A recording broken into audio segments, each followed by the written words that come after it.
Thank you so much for joining, all of you three. All of you three represent three different areas. With you, we have the municipality and city. With you, we have the industry. And with you, we have the EU perspective, the parliament, and somehow also the politics. And before we start out with the first question, I would really like to find out who the audience is actually representing. So my question to the audience, who are you representing? If you are from a municipality or a city, please raise your hand, just for us to know whom of you are you representing. Okay, great. There are a few people. How about politicians? Any politicians here? Not? That's interesting. We will debate about that. Okay. They're already gone. Yeah. How about the industry? Who of you is representing? So that's the biggest part, all right? And who would say I'm neither? A few. All right. So the biggest part is the industry. And now my question to you as the audience. So who finds it hard to collaborate with an area that is not yours? So if you're in industry, who finds it hard to collaborate with politicians, for example? Raise your hand if you sometimes have trouble in collaboration. No one.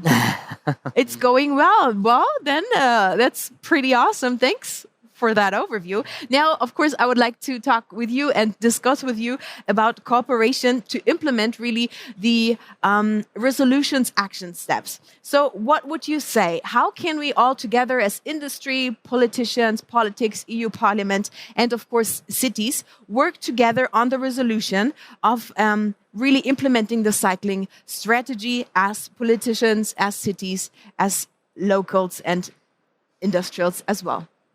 I think the first point that is really important is that the industry, and here we can feel it, but sometimes when we are in Brussels or in Strasbourg, it's not really present that the industry is really self-aware about their power.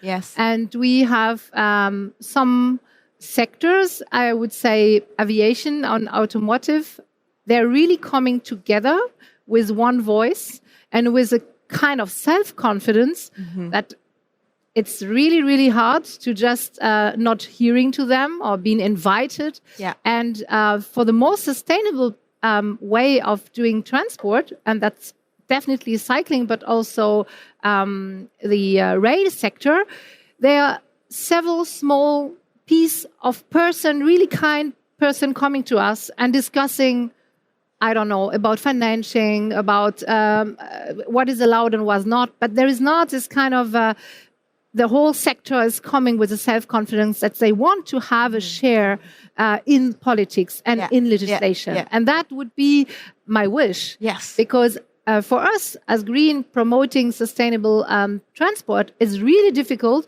if in the one time you have these big sectors, they are not so good friends in between themselves.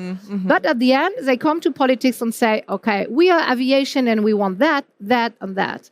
And the same are doing the automotive sector and the railway and the cycling industry is a little bit more maybe humble, that it's a beautiful thing, but it doesn't work. Yeah, thank you so much. Applause, applause. I think that's yes, it's an applause worthy. And it's so important that you mention it. We as a cycling industry need just to go out there together and represent us and place us as one, right? Thank you so much. So, Tate, my question to you then, because you have seen the audience saying, collaboration is all good. Would you agree with that? And what would you say does the industry maybe need to collaborate even better? I would say that reflecting back what you said before, I believe that I absolutely agree, and I think that feedback is very much appreciated. That industry could come together even stronger and get back to the European Parliament saying that, hey, we believe that important is 1, 2, 3, and I think that there's European Cycling Federation that is working towards that as well to really have this power together. So I believe that as an industry, we're already working in that direction, but it's a very much appreciated feedback that we could be even stronger in doing that and really come up with very specific plans and programs. Also, to reflect back on what you just stated, then I think that how can really European Parliament also to perhaps encourage cycling industry to be more present would be to really lead by example as well. If you think about how many members of the European Parliament or how many members of states are cycling to work every day or using a sustainable way of transportation to work or to commute from point A to point B. So I think this is something that would definitely encourage even further, which doesn't mean that we shouldn't come back to you, but we should definitely do that as well. Thank you, Tike, for your insights. I'm now turning to you, Valentin, because I mean, you've just presented Lyon, and Lyon's doing so many things right, and obviously you also must collaborate, right? So my question to you is, how do you bring all the stakeholders together in order to bring forward such a great city as Lyon is? Yeah, it was what I was introducing, that we launched this Agora 2030, which is really bringing together the businesses, the private partners, so that we can discuss which trajectory actually we build together and how we then implement it. Because and that makes the link with the European cycling strategy. We of course have to implement things in the end, and for this we need cities, because cities are on the ground with the inhabitants, talking how things really appear. Let it be in public space or appear as a service, how they are implemented as a service, and that is very important because it has to be very concrete in the end. Yeah. Thank you, Valentin. So the European cycling strategy has the aim of doubling the number of kilometers cycled in Europe by 2030. So that's quite close and quite a big number to me. So what would you say is actually necessary for the implementation of that resolution? For that resolution not to be just something on paper, but really something that will come to pass. And I will maybe start with you, Tiet. Yeah, I think the most important is that we are now all the countries signing in and just looking at what is asked and what could be implemented at the national level. So that's the first step we can do, and so we have to push for the member states to do it. And doubling the kilometers seems a lot, and 2030 is quite kind of day after tomorrow. But we have to see in some countries and some cities we have a huge potential that is really not begun to blossom. So it will not be in the best countries that they will doubling in 7 years, but in some part we are really confident that it will work. What we can see is programs, of course, separating road and the bike infrastructure is a kind of key point to feel secure and to invite also persons that are not really confident with their bike, but just everybody can do it. My point of view is if you have every grandma that has the chance to be healthy and to have small kids with her, she should take the bike to go to the swimming pool and not being completely a fear. So, and when we reach that, we're going to more than double the kilometers. That's the first point, that's the infrastructure. And the second one, really to look which kind of programs are working. Even in my hometown, Stuttgart, it's really the hometown from the automotive, and it's really full of hills, so it's not easy to do some bike there. We have now with the e-bike coming in town, and with more or less the beginning of a good infrastructure. We are not still there we want to be, but we are beginning. But we had really huge program to enforce people to buy some cargo bikes, some e-bikes, to have some programs for a person working in institution from the town to have some bikes everywhere. And we see it's just working even in spots where you think it's not really a cycling town, and it's changing also really the picture of the town. And at the end you have a lot of persons that are stepping in politics, even they're not really interested maybe in politics, but they want to have place for their bike. They want the local council to do some more steps. So it's a kind of cercle vertueux, I don't know, a kind of circle that it's positive, and you see that it's working. And that is those kind of example we want to do in the resolution. And at the end, we will have also some programs to build maybe some bike station at the main station. So if you have done some step as a municipality, you could have some bigger carrots maybe in this way. We want to work. Does this sound promising to you, Valentin? Yes, absolutely. And I think in cities, indeed, in many cities, in many European cities, we can go even further maybe than doubling by 2030. Yes. Let's go. But something is very important indeed in this European cycling strategy is to think also about more peripheral cities, about the rural area that we said before, because it's important really to connect everything. Yes. Peripheral cities to the city centers is very important, so that you don't create a separation between people. That's fantastic.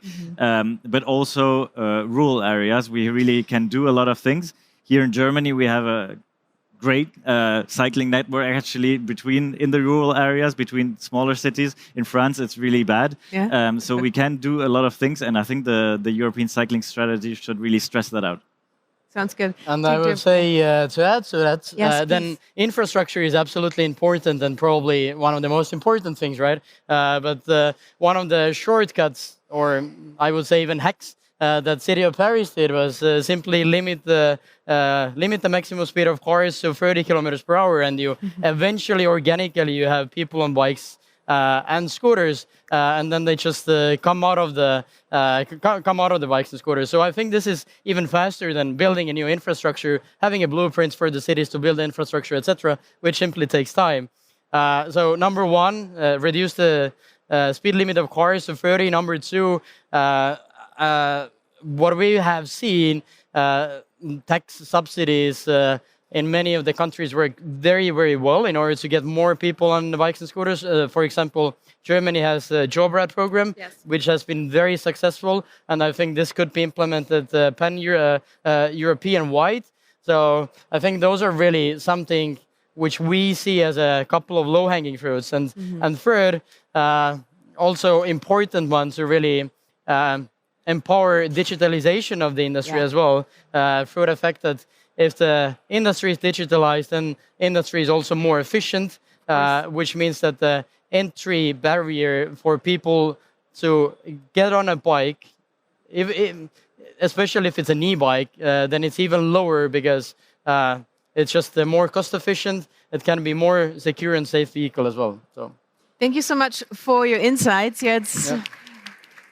If things are said very good, then applause is always welcome. So I would like to finish up this round because you've already said so many great and important things. But if you could create a wish list for the European Commission, whatever you would like to ask, what would be one thing you would ask from the European Commission? I'll give you a few seconds to think about it, and then I'll start with you, Valentin.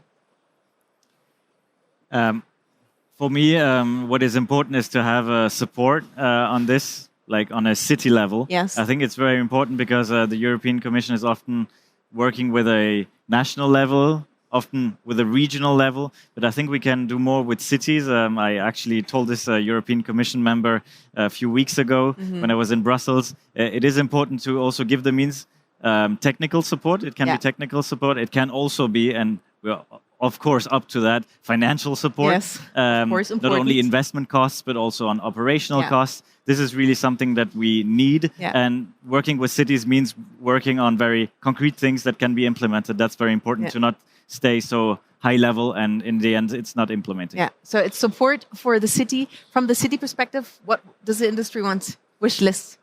From the industry perspective, there's a wish list being in the making by the European Cycling Federation. So I think that we need a follow-up meeting for that in order to get it through. But I think that I already gave the three most important bullet points from my personal perspective, which is reduce the speed limit of cars, and you eventually have people on bikes and scooters, and make sure that there's subsidies for people and companies to incentivize people to be on a sustainable way of transportation. So I think these are the most important. Thank you. Anna, you're the last one. My point would be to really have somebody looking at each legislation piece we are doing and having the look of a cyclist. Because if you're speaking about inclusivity, about mixing region, about health, about mobility, about employment, and of course, about decarbonization, Green Deal, and CO2, you have to look at this industry and this possibility. And it's not done now. We have a little piece of green people fighting for them in the Transport Committee, a little bit in the Environmental Committee, and that's it. But we could decline the benefit of cycling in each legislation. I know some towns, some cities, some countries are getting there, but at the European level, we have to do it too. And with this said, thank you so much for everyone's insights. I think the panel might have been a little bit short, but it was very important. And you said so many good things. So I think the time was just enough. So thanks once again, and applause for our speakers, please. Thank you. Thank you.